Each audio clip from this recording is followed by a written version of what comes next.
ନମସ୍କାର। ଆପଣ ଜାଣନ୍ତି କି ଆମ ଚାରିପାଖେ ଏପରିକି ଆମ ଭିତରେ ବି ପ୍ରତି ମୁହୂର୍ତ୍ତରେ ଗୋଟେ ଅଦୃଶ୍ୟ ରାସାୟନିକ ଯୁଦ୍ଧ ଚାଲିଛି? ହଁ, ଆଜି ଆମେ ସେହି ରହସ୍ୟମୟ ଦୁନିଆ ଭିତରକୁ ଯିବା ଆଉ ତାର ପର୍ଦ୍ଦାଫାଶ କରିବା। ଆଚ୍ଛା, ହାର୍ଟବର୍ନ, ଖଟା ଲେମ୍ବୁ ଆଉ ମହୁମାଛି ଦଂଶନ ଶୁଣିବାକୁ ତ ପୁରା ଅଲଗା ଅଲଗା ଲାଗୁଛି ନୁହେଁ କି? କିନ୍ତୁ ଜାଣିଲେ ଆଶ୍ଚର୍ଯ୍ୟ ହେବେ, ଏ ସମସ୍ତଙ୍କ ଭିତରେ ଗୋଟେ ବହୁତ ଶକ୍ତିଶାଳୀ ରାସାୟନିକ ସମ୍ପର୍କ ଅଛି। ଆଉ ସେଇ ସମ୍ପର୍କ ବିଷୟରେ ହିଁ ଆମେ ଆଜି କଥା ହେବା। ହଁ, ଏହାର ଉତ୍ତର ହେଉଛି ସେହି ରାସାୟନିକ ଯୁଦ୍ଧ ଯାହା ବିଷୟରେ ମୁଁ କହୁଥିଲି। ଏ ଯୁଦ୍ଧ ଖାଲି ଆମ ଚାରିପାଖେ ନୁହେଁ, ଆମ ନିଜ ଭିତରେ ବି ଚାଲିଛି। ତେବେ ଏହି ରୋମାଞ୍ଚକର ଯୁଦ୍ଧର ଦୁଇ ମୁଖ୍ୟ ଖେଳାଳି କିଏ? ଚାଲନ୍ତୁ ଜାଣିବା। ତେବେ ଏହି ରାସାୟନିକ ଯୁଦ୍ଧର ଦୁଇ ମୁଖ୍ୟ ଖେଳାଳି ହେଉଛନ୍ତି ଅମ୍ଳ ଏବଂ କ୍ଷାର। ଆସନ୍ତୁ ଏମାନଙ୍କ ସହ ଟିକେ ଭଲ ଭାବରେ ପରିଚିତ ହୋଇଯିବା। ଦେଖନ୍ତୁ, ଅମ୍ଳ ଓ କ୍ଷାରକୁ ଚିହ୍ନିବା ପାଇଁ କିଛି ସରଳ ଉପାୟ ଅଛି। ପ୍ରଥମେ, ସ୍ୱାଦ। ଅମ୍ଳ ସବୁବେଳେ ଖଟା ଲାଗେ, ଲେମ୍ବୁ କଥା ଭାବନ୍ତୁ।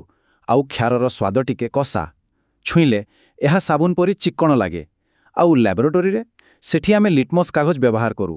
ମନେ ରଖିବା ସହଜ ଉପାୟ ହେଲା, ଅମ୍ଳ ନୀଳ ଲିଟମସ୍କୁ ଲାଲ କରିଦିଏ, ଆଉ କ୍ଷାର ସେ ଠିକ୍ ତାର ଉଲ୍ଟା କରେ, ମାନେ ଲାଲ ଲିଟମସ୍କୁ ନୀଳ କରିଦିଏ। ଆଚ୍ଛା, ଏବେ କିଛି ସାଧାରଣ ଉଦାହରଣ ଦେଖିବା। ଯେମିତିକି ଅମ୍ଳ ଭିତରେ ଆସିଲା ହାଇଡ୍ରୋକ୍ଲୋରିକ୍ ଏସିଡ୍ ଆଉ ସଲଫ୍ୟୁରିକ୍ ଏସିଡ୍। ସେହିପରି କ୍ଷାରର ଉଦାହରଣ ହେଲା ସୋଡିୟମ୍ ହାଇଡ୍ରୋକ୍ସାଇଡ୍। ମନେ ରଖିବାକୁ ହେବ ଯେ ଏଗୁଡ଼ିକ ବହୁତ ଶକ୍ତିଶାଳୀ, ମାନେ ଏମାନଙ୍କର ରାସାୟନିକ ପ୍ରତିକ୍ରିୟା ବହୁତ ଜୋରଦାର ହୋଇଥାଏ। ଠିକ୍ ଅଛି। ଏବେ ଗୋଟେ ଛୋଟ ପ୍ରଶ୍ନ। ଧରନ୍ତୁ ଗୋଟେ ପଦାର୍ଥ ଅଛି ଯାହାକୁ ଛୁଇଁଲେ ସାବୁନ ପରି ଲାଗୁଛି, ଆଉ ସେ ଲାଲ ଲିଟମସ୍ କାଗଜକୁ ନୀଳ କରିଦେଉଛି। ତେବେ କୁହନ୍ତୁ ତ, ଏଇଟା ଅମ୍ଳ ନା କ୍ଷାର? ହଁ, ଆପଣ ଠିକ୍ ଭାବିଛନ୍ତି। ଏଇଟା ପକ୍କା ଗୋଟେ କ୍ଷାର। ବହୁତ ବଢ଼ିଆ। ଏବେ ତ ଆମେ ଆମର ଦୁଇ ଖେଳାଳିଙ୍କୁ ଜାଣିଗଲେ, କିନ୍ତୁ ପ୍ରକୃତ ମଜା ତ ସେତେବେଳେ ଆସିବ ଯେତେବେଳେ ସେମାନେ ମୁହାଁମୁହିଁ ହେବେ। ଚାଲନ୍ତୁ ଦେଖିବା ସେମାନେ ଭେଟିଲେ କ'ଣ ହୁଏ। ଚାଲନ୍ତୁ ମନେ ମନେ ଗୋଟେ ପରୀକ୍ଷା କରିବା। ଏହି ଯେମିତି ଏଠି ଦେଖୁଛନ୍ତି, ଗୋଟେ ଟେଷ୍ଟ ଟ୍ୟୁବ୍ରେ ଆମେ କିଛି ଜିଙ୍କ୍ ଧାତୁ ନେଲେ ଆଉ ସେଥିରେ ଅମ୍ଳ ମିଶାଇଲେ। କ'ଣ ହେବ ଦେଖନ୍ତୁ, ସାଙ୍ଗେ ସାଙ୍ଗେ ଗ୍ୟାସ୍ ବୁଦବୁଦ ବାହାରିବା ଆରମ୍ଭ ହୋଇଗଲା। କିନ୍ତୁ କାହିଁକି? ଏହା ପଛର କାରଣ କ'ଣ? ଏହାର ଏକ ସରଳ ନିୟମ ଅଛି। ଯେକୌଣସି ଅମ୍ଳ ଯେତେବେଳେ ଧାତୁ ସହ ମିଶେ, ସେତେବେଳେ ଦୁଇଟା ଜିନିଷ ତିଆରି ହୁଏ। ଗୋଟେ ହେଲା ଲବଣ, ଆଉ ଅନ୍ୟଟି ହେଲା ଉଦ୍ଜାନ ବା ହାଇଡ୍ରୋଜେନ୍ ଗ୍ୟାସ୍। ଏହା ଏକ ପ୍ରକାର ଫର୍ମୁଲା ଭଳି। ହେଲେ ଆମେ କେମିତି ଜାଣିବା ଯେ ସେହି ଗ୍ୟାସ୍ଟା ହାଇଡ୍ରୋଜେନ୍ ହିଁ ଅଟେ? ବହୁତ ଭଲ ପ୍ରଶ୍ନ। ଏଥିପାଇଁ ଗୋଟେ ମଜାଦାର ପରୀକ୍ଷା ଅଛି। ଯଦି ଆମେ ସେ ଗ୍ୟାସ୍ ବାହାରୁଥିବା ଜାଗାରେ ଗୋଟେ ଜଳନ୍ତା ମହମବତୀ ରଖିବା, ତେବେ ପପ୍ କରି ଗୋଟେ ଛୋଟ ଶବ୍ଦ ହେବ। ଆଉ ଏହି ପପ୍ ଶବ୍ଦ ହିଁ ହାଇଡ୍ରୋଜେନ୍ ଗ୍ୟାସ୍ର ପରିଚୟ। ଏବେ ଆସିଲା ସବୁଠୁ ଗୁରୁତ୍ୱପୂର୍ଣ୍ଣ ପ୍ରତିକ୍ରିୟା, ଯାହାକୁ କୁହାଯାଏ ପ୍ରଶମନ। ଏଥିରେ କ'ଣ ହୁଏ? ଯେତେବେଳେ ଅମ୍ଳ ଆଉ କ୍ଷାର ସିଧାସଳଖ ମୁହାଁମୁହିଁ ହୁଅନ୍ତି, ସେମାନେ ପରସ୍ପରର ଶକ୍ତିକୁ କାଟିଦିଅନ୍ତି। ଏହା ଠିକ୍ ଏକ ଟଣାଓଟରା ଖେଳ ପରି, ଯେଉଁଠି ଦୁଇପଟ ସମାନ ଶକ୍ତିଶାଳୀ ହେଲେ କେହି ଜିତନ୍ତି ନାହିଁ। ଆଉ ଏହି ଖେଳର ଫଳାଫଳ କ'ଣ? ଲବଣ ଆଉ ଜଳ, ଯାହା ନା ଅମ୍ଳୀୟ ନା କ୍ଷାରୀୟ, ପୂରାପୂରି ନିରପେକ୍ଷ। କିନ୍ତୁ ଗୋଟେ କଥା, ସବୁ ଅମ୍ଳ ଆଉ କ୍ଷାର କ'ଣ ସମାନ ଶକ୍ତିଶାଳୀ? ନା, ଆଦୌ ନୁହେଁ। କିଛି ବହୁତ ଦୁର୍ବଳ ଆଉ କିଛି ଭାରି ଶକ୍ତିଶାଳୀ। ତେବେ ଏମାନଙ୍କ ଶକ୍ତିକୁ ମାପିବା କେମିତି?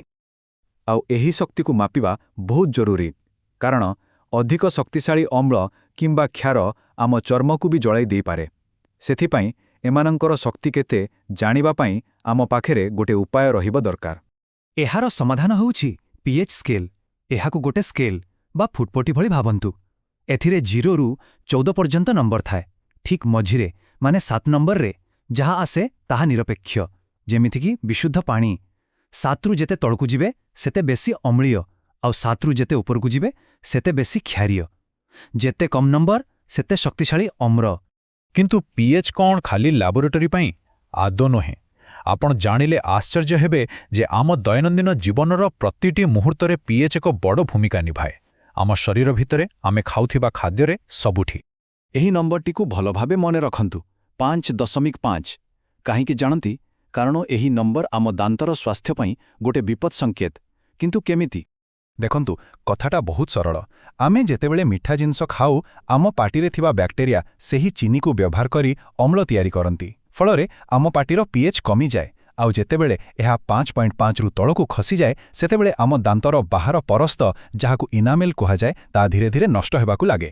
ଏହାକୁ ହିଁ ଆମେ ଦାନ୍ତ ପୋକ ଖାଇବା ବୋଲି କହିଥାଉ। ଆହୁରି ବି ବହୁତ ଉଦାହରଣ ଅଛି।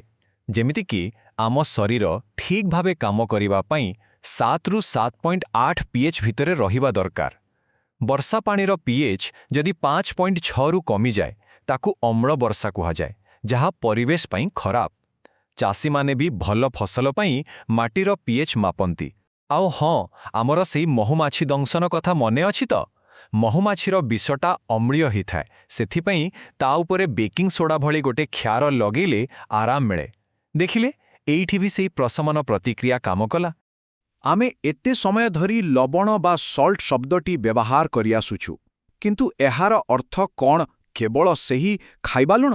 ନା, ରସାୟନ ବିଜ୍ଞାନରେ ଏହାର ଅର୍ଥ ବହୁତ ବ୍ୟାପକ।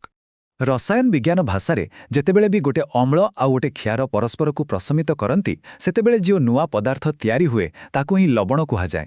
ଏହା ସେ ଅମ୍ଳ କ୍ଷାର ଯୁଦ୍ଧର ଶାନ୍ତିପୂର୍ଣ୍ଣ ପରିଣାମ।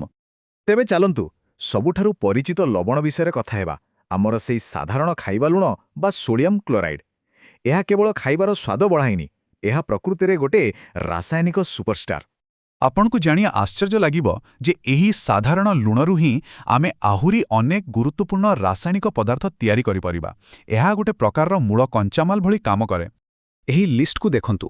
ସୋଡିୟମ ହାଇଡ୍ରୋକ୍ସାଇଡ୍, ଯାହା ସାବୁନ ତିଆରିରେ ଲାଗେ, କ୍ଲୋରିନ୍ ଗ୍ୟାସ୍, ଯାହା ପାଣିକୁ ବିଶୋଧନ କରେ, ବ୍ଲିଚିଂ ପାଉଡର, ଏପରିକି ବେକିଂ ସୋଡା ମଧ୍ୟ, ଏ ସବୁକିଛି ଆମେ ସେହି ସାଧାରଣ ଲୁଣରୁ ହିଁ ପାଇଥାଉ। ଏଥିରୁ ଜଣାପଡ଼ୁଛି ଯେ ଆମ ଦୈନନ୍ଦିନ ଜୀବନରେ ବ୍ୟବହାର ହେଉଥିବା କେତେ ଜିନିଷର ମୂଳରେ ସେହି ଲୁଣ ହିଁ ରହିଛି।